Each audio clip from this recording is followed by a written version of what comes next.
There's just no telling what it is I should do. It ain't dry, but I know there's a shoe. Looking up to find down, clowns running around. It seems the animals are running the zoo. Howdy, music lovers. Tom from Blakgraz here. That is my song, Heaven Help Us, at least one verse of it. And welcome to Guitar N Gab. Brain fart? Yeah, right. This is Sandy. Of course, y'all have all seen Sandy before. And of course, I've got my Riverside t-shirt on. I just wanted to mention that real quick. Love those folks. I can't wait to see y'all again. I don't know how long it's going to be before we get up there. But in this episode, we're going to be discussing basically the removal of the old couch from Rufus. And man, was he disgusting. All right, let's get to it.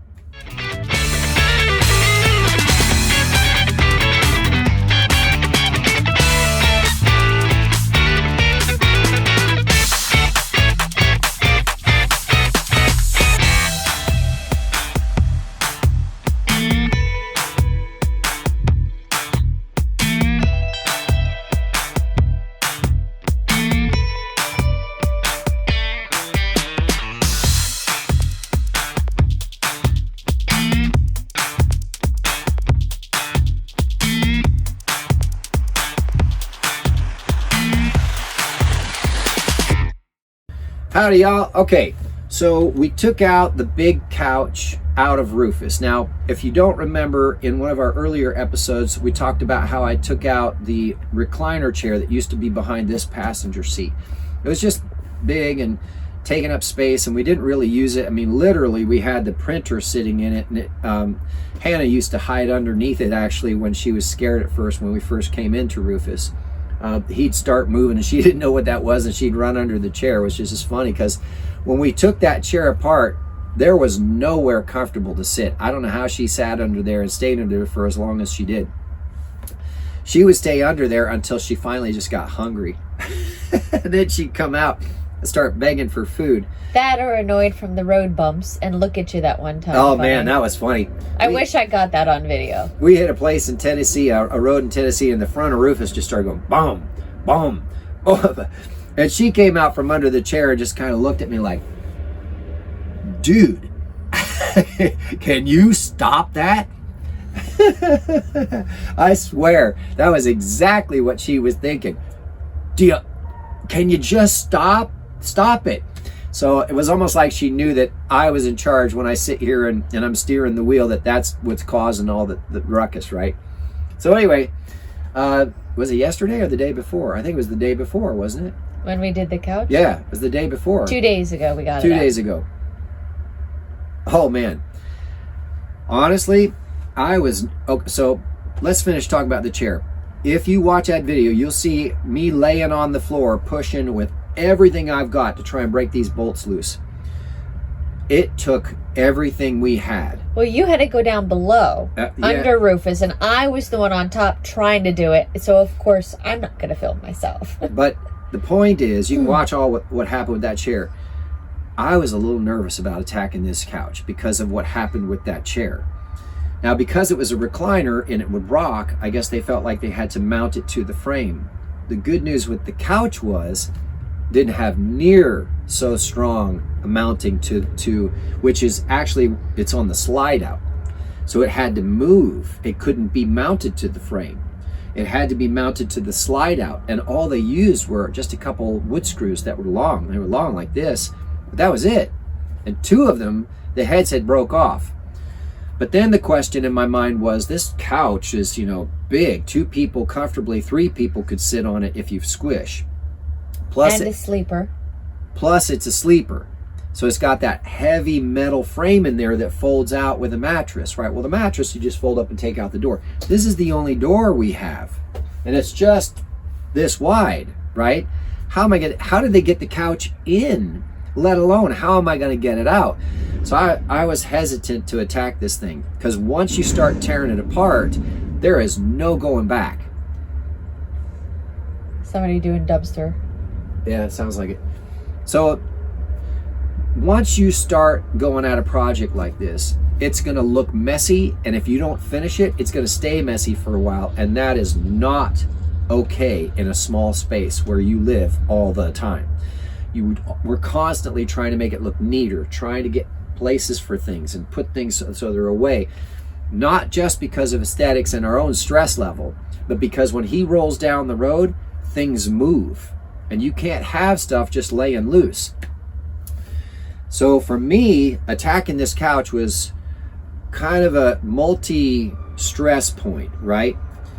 But we got into it, and what turns out is RV couches are modular. And that means they come in pieces, and the frame gets built, and then the pieces get mounted onto the frame, so that when you go in to take it all apart, the same thing. You just take the pieces apart slowly, one at a time, and they all break down to sizes that can fit through the door. The biggest thing that went through the door was the back with the 3 pillows, because that came off by itself, so it was narrow and long, and that fit through. And then the other big piece that went through the door easy, that was heavy, was that metal frame, that the fold-out bed. But when we got it out, we detached it from the frame. I was able to fold it up and then hold it so that it was folded, so it was, about this tall, right, and about like this. So it went out with the 2 of us pretty easy, and then once I had it out, you take it to the dumpster, it was no big deal. That was not only a relief for me, but it was like, okay, this makes sense now. They didn't put it in before they put in the slide out, right? They didn't install it in the slide out and then put the slide out into the side of Rufus. They brought it in afterwards, piece by piece. It's like, okay, that makes sense. It's much more manageable. Plus, all the bolts that I worked with and all the screws that I worked with, they all came loose super easy, because they weren't on the outside of Rufus' chassis, on his chassis, rusted completely solid so that you couldn't get them apart. They were inside, air conditioned and safe, so they came off real easy.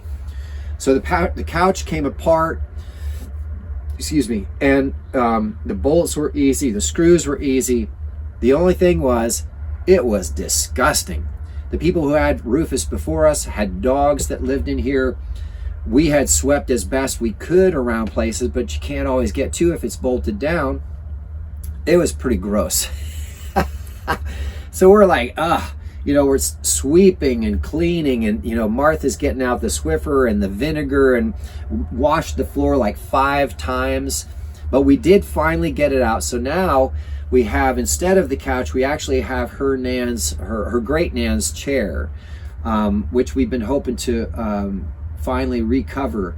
But it's got the linen we had this linen cover that was on the couch because it was so gross from the old fabric and everything. 26 years old couch. 26-year-old couch gone, and now we have her Nan's lounger chair. It's just a regular chair. It doesn't rock or anything, with the linen cover over it.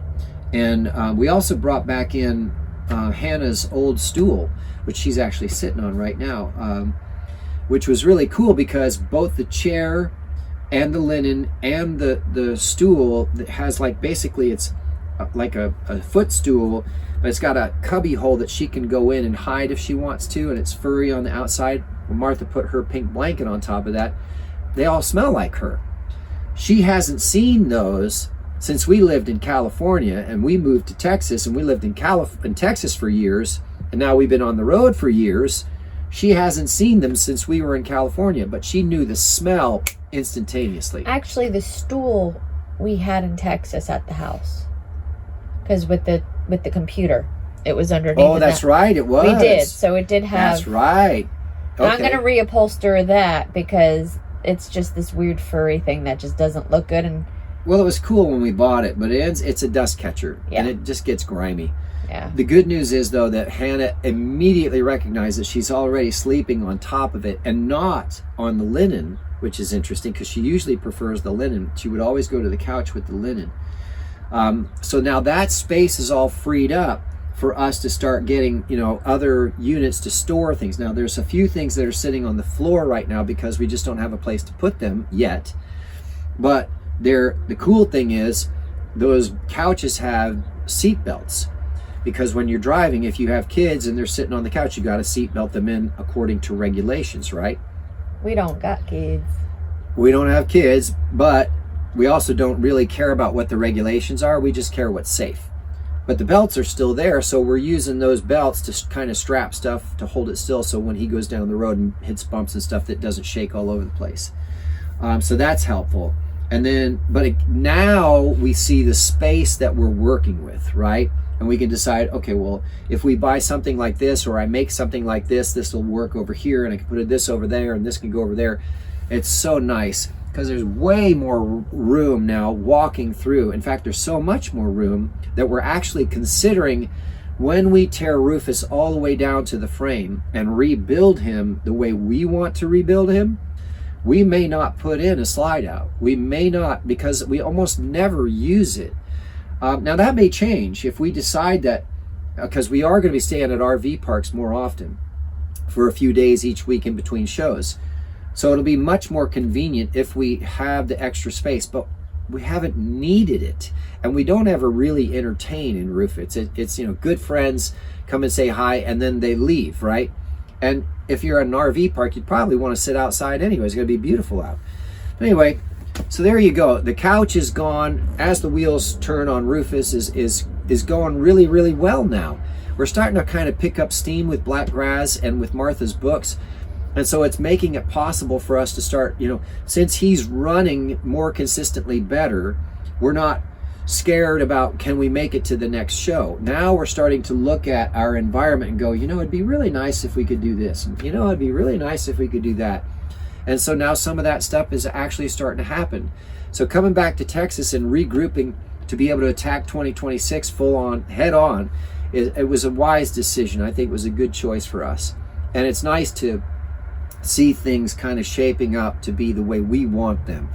It's actually a huge relief, to be honest. I already have about half of the year booked. I'm shooting for 100 shows this year, and I'm almost to 50, and it's not even the end. It's just the beginning of February.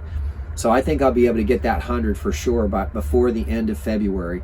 And that's going to put us in a really amazing place, because then I can start looking at 2027 in 2026 way in advance, and start pushing more for festivals and just bigger, maybe even ticketed shows once we build our following enough. It's just is really kind of nice to see it picking up in inertia, right? And picking up steam and people taking interest in what we're doing. So I hope that was entertaining for you. If you liked what you heard, please do us a huge favor, like and subscribe. Make sure you check out all the links down below. We've got CDs for sale online. We've got merch for sale online. We also have merch at shows. We have handcrafted t-shirts, as well as emotional support beverage koozies.